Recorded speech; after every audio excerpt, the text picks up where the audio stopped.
Assalamualaikum warahmatullahi wabarakatuh. Perkenalkan, nama saya Asung Damar Sanubari dari Agroteknologi B, NIM 2018-41069. Di sini saya akan mempresentasikan atau menjawab tugas take home mata kuliah TPHP. Nomor 1. Jelaskan berapa masa ideal tanam serempak dan apa hubungannya terhadap laju reproduksi tikus. Masa ideal untuk tanam serempak ialah 2 minggu. Jadi, semisal di suatu daerah memiliki lahan puluhan hingga ratusan hektar sawah, maka kelompok tani di sana harus menanam padi maksimal selama 2 minggu. Dan setelah 2 minggu, sudah tidak ada lagi petani yang menanam. Lalu apa hubungannya dengan reproduksi tikus? Tanam serempak bertujuan untuk memutus rantai reproduksi tikus. Tikus akan bereproduksi mengikuti masa berbunga padi, tepatnya sebelum bunga itu keluar atau pada masa bunting. Pada masa bunting, padi akan mengeluarkan nutrisi asam amino yang akan membuat tikus menjadi subur dan cepat bereproduksi.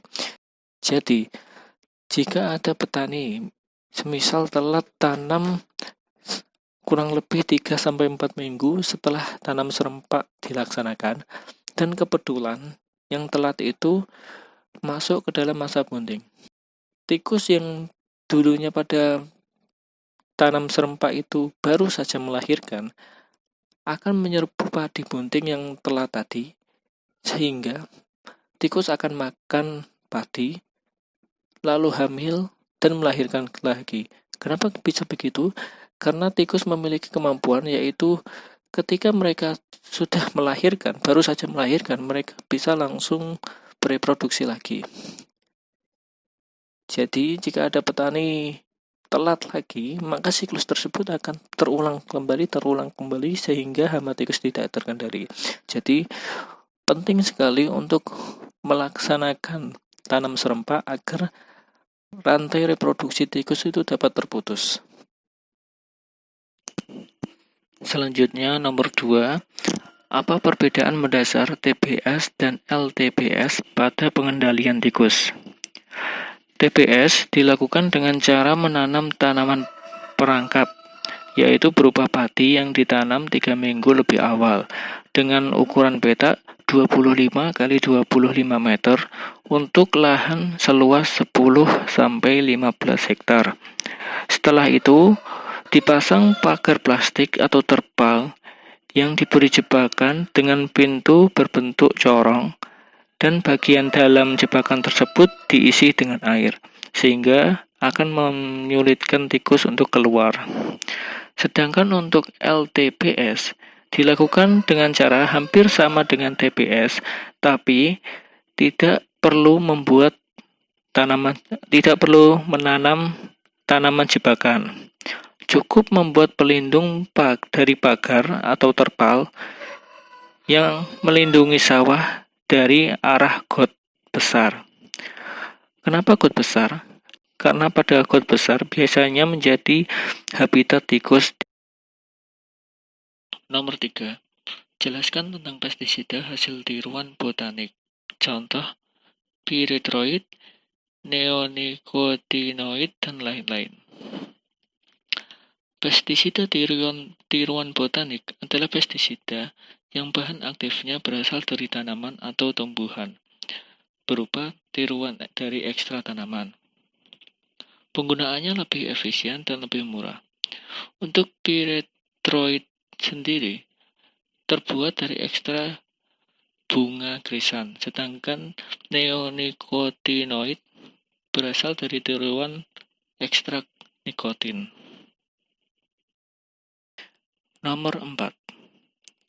Diketahui bahan aktif difeconazole, yaitu fungisida sesuai Permentan tahun 2011, memiliki BMR 0,2 mg per kilogram pada wortel. Sampel wortel dari lahan Pak Arif setelah dianalisis memiliki kandungan difeconazole sebesar 0,05 mg per kilogram. Jelaskan apakah wortel Pak Arif masih aman untuk dikonsumsi? Jawabannya adalah masih aman, dikarenakan kandungan difeconazole wortelnya Pak Arif sebesar 0,05 masih di ambang bawah BMR sehingga aman dikonsumsi. Jumlah ini juga menunjukkan bahwa residu pada wortel Pak Arif memiliki angka yang kecil. Dan yang terakhir nomor 5, jelaskan tentang budidaya Good Agriculture Practice. Good Agriculture Practice atau budidaya tanaman sehat adalah sebuah teknis penerapan sistem sertifikasi proses produksi pertanian yang menggunakan teknologi maju, ramah lingkungan, dan berkelanjutan, sehingga produk panen aman dikonsumsi, kesejahteraan pekerja diperhatikan, dan usaha tani memberikan keuntungan ekonomi bagi petani.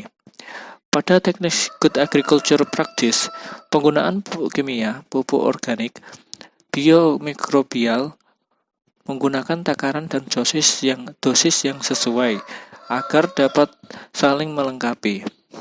Sedangkan penggunaan insektisida hanya diaplikasikan jika serangan hama sudah tidak bisa dikendalikan. Ya, sekian presentasi dari saya. Mohon maaf apabila ada tutur kata atau penjelasan yang kurang jelas. Semoga dengan presentasi ini nilai TPHP saya menjadi lebih baik dan semoga dapat bermanfaat. Wassalamualaikum warahmatullahi wabarakatuh.